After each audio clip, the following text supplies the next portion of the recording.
കോൺഗ്രസ്സുകാർ ഇപ്പോൾ പരിധി വിട്ട് അദ്ദേഹത്തെ റെസ്പെക്ട് ചെയ്തു, ഞങ്ങളുടെ തരൂർജി തരൂരിൻ്റെ കൂടെ ഒരു ഫോട്ടോ എടുത്ത് പോസ്റ്റ് ചെയ്തേക്കാം, അദ്ദേഹം ഒരു അന്താരാഷ്ട്ര നേതാവാണല്ലോ എന്നൊന്നും കോൺഗ്രസ്സുകാർ പോലും കാണുന്നില്ല. പ്രത്യേകിച്ച് കോൺഗ്രസിലെ യുവ നേതാക്കളും യുവ പ്രവർത്തകരും സിമ്പതൈസൊന്നും അദ്ദേഹത്തെ വാല്യൂ ചെയ്യുന്നില്ല. അതിൽ കൂടുതൽ പ്രാധാന്യം കിട്ടുന്ന വേറെ നേതാക്കൾ, അതിൽ കൂടുതൽ ആൾക്കാർ സ്നേഹിക്കുന്ന അബിൻ വർക്കിയാണെന്ന് എനിക്ക് തോന്നുന്നത്. മലയാളി തരൂരാരാണെന്ന് മനസ്സിലാക്കി കഴിഞ്ഞു. ഒരു വിഷയമുണ്ടാകുമ്പോൾ കേരളത്തിൻ്റെ ഒരു മതനിരപേക്ഷതയുമായി ബന്ധപ്പെട്ട ഒരു മർമ്മപ്രധാനമായ സംഗതി വരുമ്പോൾ, ഇന്ത്യയുടെ മതനിരപേക്ഷതയുമായി ബന്ധപ്പെട്ട ഒരു സീരിയസ് ഡിസ്കഷൻ വരുമ്പോൾ, അതിലൊരു സിനാരിയോ ഡെവലപ്പ് ചെയ്യുമ്പോൾ അതിൽ തരൂർ എവിടെയായിരിക്കും എന്ന കാര്യത്തിൽ മലയാളി പൊതുബോധത്തിന് ഒരു കൃത്യത കിട്ടി. തരൂർ നമ്മുടെ കൂടെ ആയിരിക്കില്ല. നമ്മളിതിനെ ഒരു മതനിരപേക്ഷ ജനാധിപത്യ റിപ്പബ്ലിക് ആക്കാൻ പോരാടിക്കൊണ്ടിരിക്കുകയാണ്.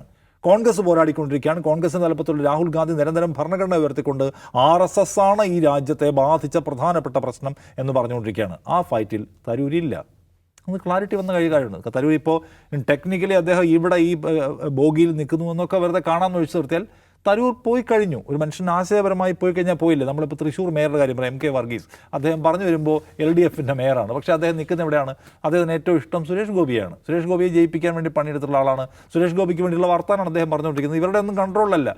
ഇടയ്ക്ക് CPI കിടന്ന് പറയും ഇദ്ദേഹത്തെ പുറത്താക്കണമെന്ന്. ഇപ്പോൾ തരൂരിനെ പുറത്താക്കണമെന്ന് വേറെ ആൾക്കാർ ആവശ്യപ്പെടുന്ന പോലെ. MK വർഗീസിനെ പുറത്താക്കാൻ പറ്റാത്ത CPM ആണ് തരൂരിനെ കോൺഗ്രസ് പുറത്താക്കുന്നില്ല എന്നൊരു ബഹളം ഉണ്ടാക്കുന്നത്. അങ്ങനെ ഒരു കോമഡി ഉണ്ട്. അതുകൊണ്ട് അപ്പോൾ ഞാൻ പറഞ്ഞു വരുന്നത്, ആ നിലയ്ക്കുള്ള ഒരു മനുഷ്യനായിട്ട് ഇദ്ദേഹം നിൽക്കുന്നു. പിന്നെ സ്ട്രാറ്റജിയാണ്. KV തോമസിൻ്റെ കാര്യത്തിലും കോൺഗ്രസ് സ്വീകരിച്ചതാണ്.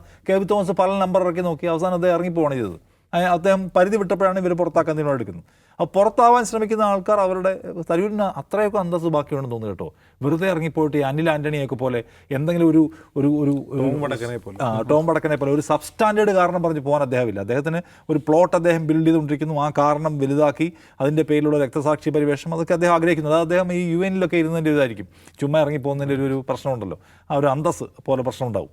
ഇനി അദ്ദേഹം പോയി. കോൺഗ്രസ്സുകാരും മനസ്സിലാക്കുന്നത് അങ്ങനെയാണ്. കോൺഗ്രസ്സുകാർ ഇപ്പോൾ പരിധി വിട്ട് അദ്ദേഹത്തെ റെസ്പെക്ട് ചെയ്തു, ഞങ്ങളുടെ തരൂർജി തരൂരിൻ്റെ കൂടെ ഒരു ഫോട്ടോ എടുത്ത് പോസ്റ്റ് ചെയ്തേക്കാം, അദ്ദേഹം ഒരു അന്താരാഷ്ട്ര നേതാവാണല്ലോ എന്നൊന്നും കോൺഗ്രസ്സുകാർ പോലും കാണുന്നില്ല. പ്രത്യേകിച്ച് കോൺഗ്രസിലെ യുവ നേതാക്കളും യുവ പ്രവർത്തകരും സിമ്പതൈസൊന്നും അദ്ദേഹത്തെ വാല്യൂ ചെയ്യുന്നില്ല. അതിൽ കൂടുതൽ പ്രാധാന്യം കിട്ടുന്ന വേറെ നേതാക്കൾ, അതിൽ കൂടുതൽ ആൾക്കാർ സ്നേഹിക്കുന്ന അബിൻ വർക്കിയാണെന്ന് എനിക്ക് തോന്നുന്നത്. അതിൽ അത്രയൊന്നും വാല്യൂ ഇദ്ദേഹത്തിന് കിട്ടുന്നില്ല.